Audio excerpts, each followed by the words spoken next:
I have a phrase, but then I want to boil it down to what it all comes down to for me. So the phrase is, where there's a will, there's a way. Because if you want to do it, there's going to be a way to figure it out. Yes. So yes, if someone else has done something, then 100% you can do something. Yes. You can do that thing. Yes. And even if no one else has ever done it, you can still do something, because there's always new opportunities and pioneering something transformative. Hey guys, this is Rebecca Flott. Welcome to More Than Business. I always had a dream to just bring people to the conversation that I want others to hear and share. This is the place where I share the stories and the questions that have not only shaped me, my life, but it can change yours. Let's go to an amazing show.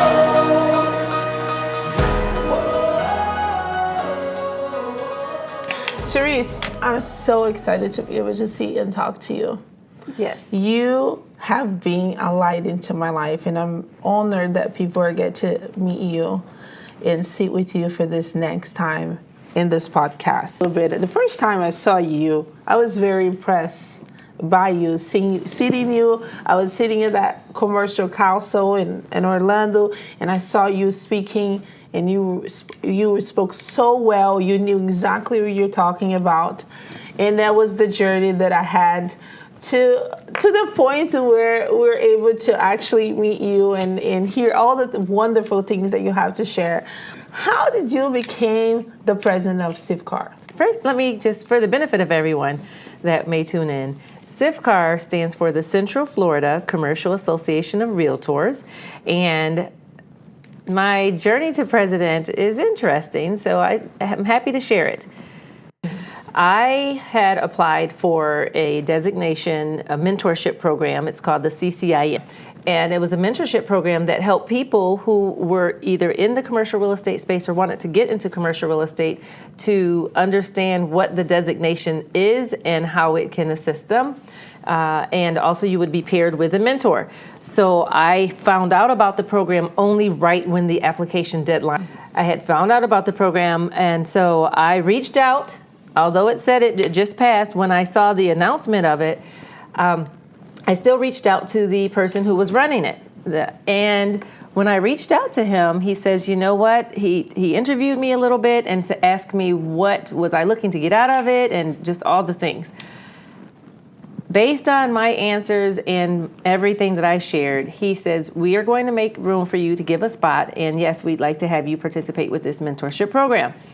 Throughout the mentorship program, it was amazing. It was about 6 to 8 months, and I was paired with a CCIM mentor because I had interest in doing development work in CRE. I had a person that had done development and also other things in commercial real estate. It ended up being a wonderful program for me to have participated with. As a result, what I did, after looking into it a little bit further, understanding, I said, okay, well, I can tell you that year, with everything that I kind of poured into it and made it and the different ideas we came up with, it ended up being an overwhelming success. I actually was instrumental in creating 2 additional awards that they had not had in years prior.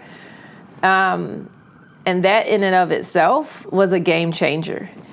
Just to name the awards, it was the Legacy Award, celebrating people in commercial real estate throughout Central Florida that have done significant things that should be acknowledged and awarded for their contributions to the industry, meant to be. Actually, so in 2024, as the chairperson, I added a new category called the Legacy Awards. And then that's what I had just shared. Now, after that, because it was an overwhelming success, everyone on the board at the time said, Sharisse for president. Wow. So the term was coming up. 2024 president, he was going to finish. 2025 was coming, it was about 5 months away. They said, Sharisse, would you consider being president and running the organization in 2025? I said, that's a big undertaking. I don't know about that. So what did I do? I prayed about it. Wow. So at that time, I had just aligned myself with a commercial real estate firm that was 100% commercial real estate, and I wanted to make sure to focus all of my energy and efforts in fulfilling my role there with that company. Prior to that, I was with a smaller boutique firm that where we did commercial and residential. So I prayed about it, and what I understood was that, yes, I should go ahead and do the program.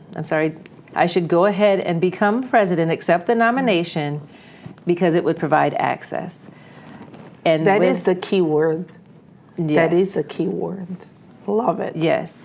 And so I accepted the role, and then from there, it was a whole cadence of a year that followed. Are you glad you did? I am, and it did. It provided access not only to just throughout the community and leaders and other industry partners, but also to a different aspect within myself. So it's kind of amazing. Wow. Yeah.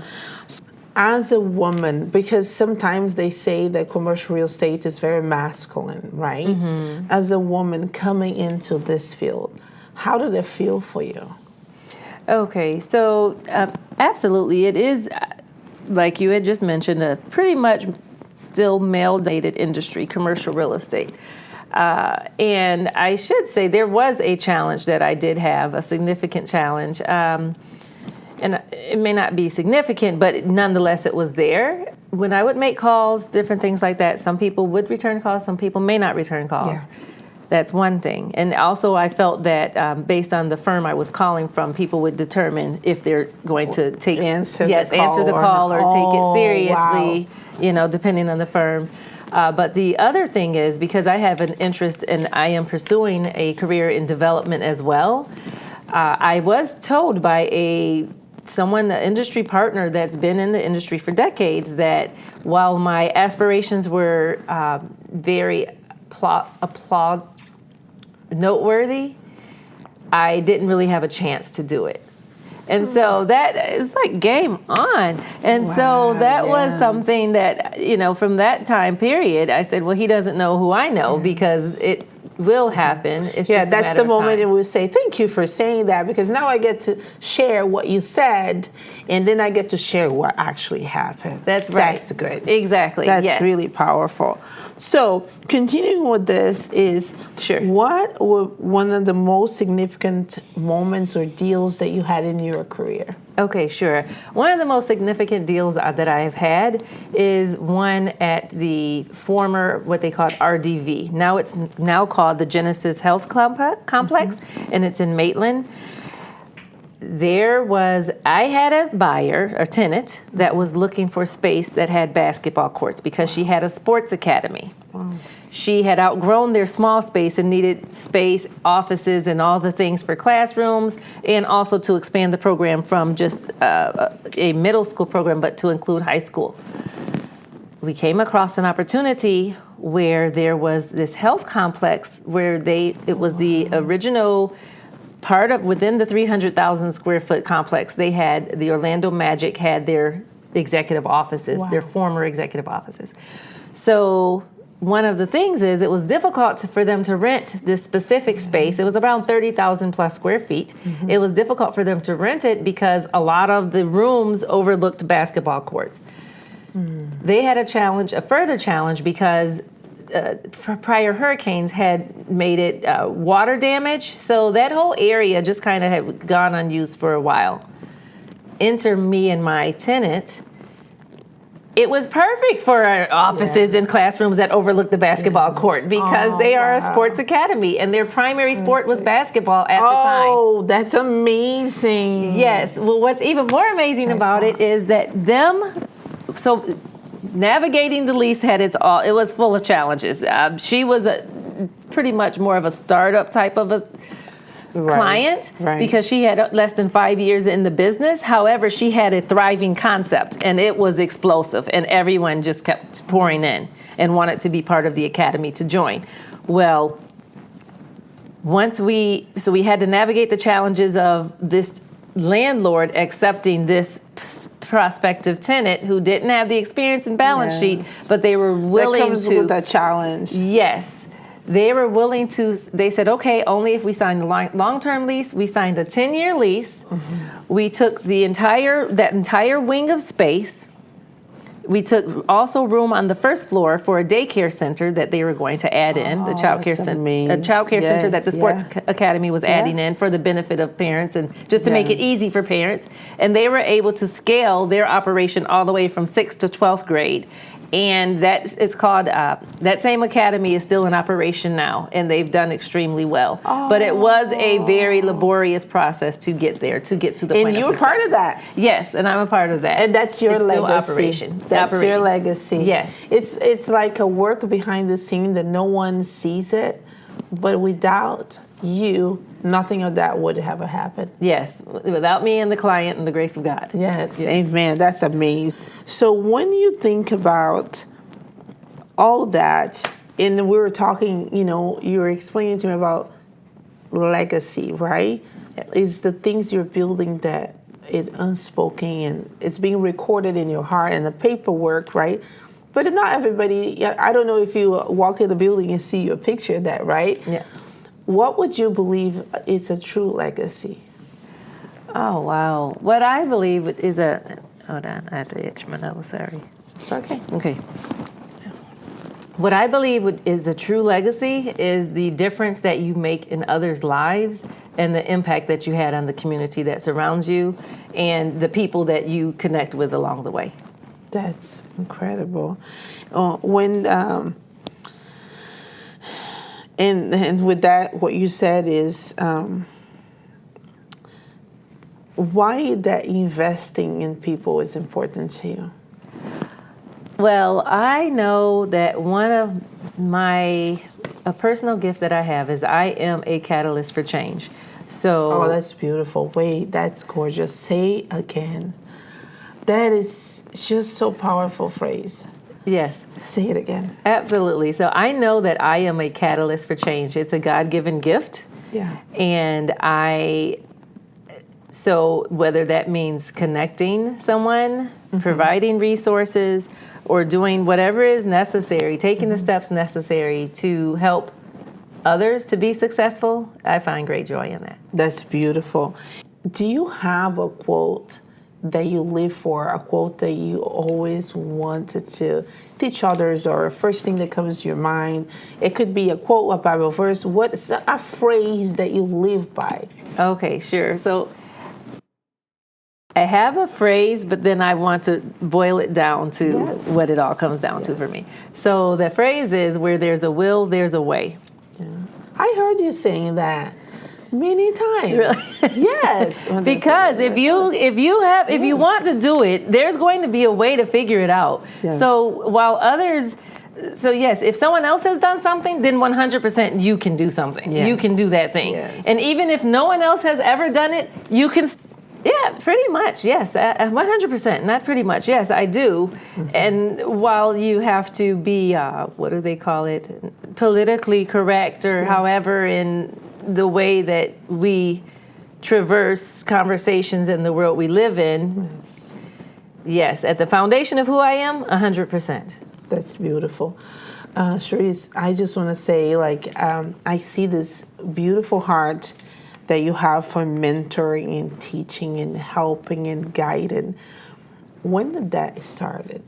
Well, first, I just wanted to add a little something else. Yes. I do believe that every life is a gift and every life has a gift. Mm. So to the extent that I can be a part, anyone that I automatically know almost, my path has crossed with someone else's path for a purpose and a reason. So to the extent that I can bring life, light, joy, support, whatever that is to another person, I am committed to doing that to the extent that I can. Years ago, I used to I used to say I would help to a fault, like to my own detriment. And that may or may not make it, but I would help to a fault, meaning like, okay, even if it costs me everything, I'm still going to help if it's going to help someone else's life be better. However, what I realized over time was what I thought I'm thinking this is normal. But then I found out that the vast majority of people don't help people. The vast majority don't help, and especially if it costs them something. Yes. They might help if it's easy, but they don't help if it costs them something. Yes. And but I didn't realize that at first. So I think that's part of my gifting. Yeah. I would like to share that with everyone. It's worth sharing. It's a big thing for me because I had role models in my parents. Yeah. They were amazing in the extent that they led by example. They pretty much demonstrated what in the Bible it talks about labor of love. Yes. They demonstrated a labor of love. They helped so many people to have an opportunity to be put on a pathway to a better life. There was a group called Teen Challenge. And it's essentially for people who have wrestled with drug addiction. And so they go through this program, then they come out, and then there was a need that was determined that when the people come out, a lot of times they went back home to their community and then they were back in the same cycle. Yeah. Someone asked my father, who was a pastor of the local church, hey. Oh, okay. Now makes sense. We've never talked about this. Okay. I did not know. We never talked about it, I guess. Okay, yeah. Okay. Wow, that is makes so funny. That opens everything sky, comes together. Now comes together. Your dad served the people. You saw your whole life. Yeah. Since how to make a way and serve the people. Yeah. But not to say just because he's a pastor, every pastor doesn't serve the people. Right. Oh, that's right. All pastors not created equal. It's so true. But so I did see they led with heart. Period. So when I started to share about that, I'll share other examples too. They received a call. Hey, so this is the situation we're seeing. Do you know of anyone that can help? He talked to my mother. They made an agreement. Okay, we are going to help these men that are coming out of this program that need a leg up to get a leg up on life. Because so they don't have to go back to the metropolitan city where they were from, because we lived in a the area of town we lived in was a little bit more rural, but the community was a little bigger. But in the big scheme of things, everyone would say it's a little town. Right. I thought it was bigger when I was there, so it's a little town. So they allowed over time, over 30 different men came through our home. And that affected the trajectory of those men's lives with their families for decades. And even right now, several of those families are thankful, and they'll still look back and say thank you to my parents of what they did. And this is from the late 80s on until the 90s. It's like almost he wanted to have a house where people could be restored, but he didn't have that house, so he brought to his own house. That's right. Yeah, so they lived in our house. That's right, and that's a big risk. I was thinking about the same thing. I didn't want to say it's a big risk. Yeah, it's a big risk, but God. So that just shows you that how amazing this story truly is as it relates to that aspect of how they help people. You're bringing in people that could do anything. So one guy, he told my parents, after he stayed at our house, my parents were going to go away for the weekend. Oh, they left him, and he had a key because they would let them have full access to our house to be able to eat, to sleep, to shelter, like full access. Who does that? Right, not many people, almost nobody. Yes. And so they were going away for the weekend. He wrote them and told them, you left me at your house. I could have stolen everything from you. But the fact that you left me and that you entrusted me with your house, that changed his life. Wow. He said the fact that they entrusted him. Wow. It changed the trajectory of his life. Just that one thing. And so he said he appreciated the time that they had gave him there, and he did not take one thing, although he could have taken everything. And so that's just life lessons. Right, just life lessons. And so outside of all those people and the generations that were transformed because my parents just said yes and made a way, there's all of their subsequent generations have changed for a better life because their their father, the head of their household, was able to stay off drugs. And then my parents helped them to become gainfully employed, get a skill, whatever it is. And sometimes that's what older people really need is some kind of support. Yeah, a lot of times that's all someone really needs is a little support. to get from here to here. Some people, they may be offered the support and they may decline, but then they can't say that no one ever offered the support. So the wonderful thing is where your story begins is actually watching your parents leave. That's like, you know, and that's the number one thing that is a lack today in homes, is to have an example of how to live. Yeah, and I'd say there was a post I was going to do on social media that I still need to do, and it's just called care, the word care. Because if someone just shows a little care, everyone's life can be so much better. And I had it in a question here when I was writing the questions for you. It says, "Why do you care so much?" Oh wow, yeah, that's a post that will come on social media. Do you remember that was in the question? I didn't see why do you care, but that is so funny because it matters. It changes someone's entire everything. It can. It has the power to change everything if someone just shows a little care. I just wanted to say one other thing with my parents. They would go and visit the people in the hospital, or they'd go help the persons that are less fortunate. Yeah. If they ever saw a need, they figured, and they were aware of the need, they'd see what they could do to help to make the situation better. That is so powerful. It touches me. Yeah. It touches me. Yeah, and I didn't realize the full power of all of that because I'm living with it. You don't think about the things that, people don't normally do these things until you get out in the world and you realize that people don't do a lot of the things that they did. But one thing that is not in the scripture, but I have to say, the woman, the most amazing, powerful woman that I'm meeting, they had incredible fathers. Oh, wow. That's good. They had incredible fathers. And he is. I have a post that I'm about to do now about my... Today, the way I see you as a bridge for the Brazilian community that is watching and is connecting. And you are a bridge because a lot of the Brazilian community realtors have a hard time to have access to commercial real estate. And you have been mentoring me in a way with a lot of care, it makes me like absolutely emotional just to think about it. It's how you do things with so much love.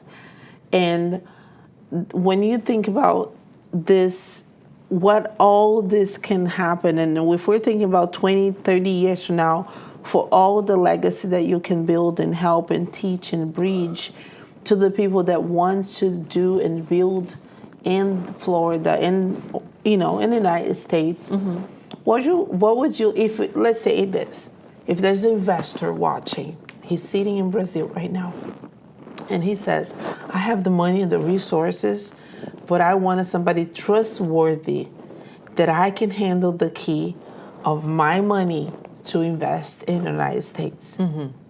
What would you like to tell this investor? Okay, sure. So what I'd like to share, first, investors, just fundamentally, I operate from a perspective of trust and integrity. I have, throughout my career, I've been in banking, and so it's a very highly regulated fiduciary capacity where I saw the wealth and investments and every single thing about somebody, everything. Not just their address, but social security number, everything. I had everything at my fingertips. So we had to operate at a very high level of integrity in a fiduciary capacity. So, but as well, navigating through commercial real estate, I've seen a fair share of people who do not operate with a high level of integrity and honesty. It is par for the course, or they say it goes along with the territory. So you have the good apples and the bad apples, but you see them and you'll see the way they work and maneuver. So one thing in working with me, someone can always be rest assured and know that I am a safe place. That's beautiful. I operate in confidentiality, honesty, and integrity. That's beautiful. Sharisse, thank you so much for being today with us. And it's an honor to sit here with you. And I can't wait for us to sit it again. Yes, this is wonderful. Thank you.